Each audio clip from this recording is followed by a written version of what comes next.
सही बुखारी हदीस नंबर 4।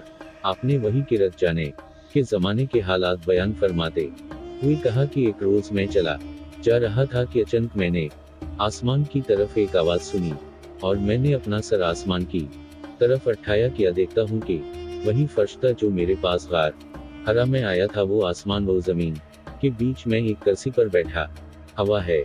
मैं उससे डर गया और घर आने पर मैंने फिर कंबल ओढ़ने की ख्वाहिश जाहिर की।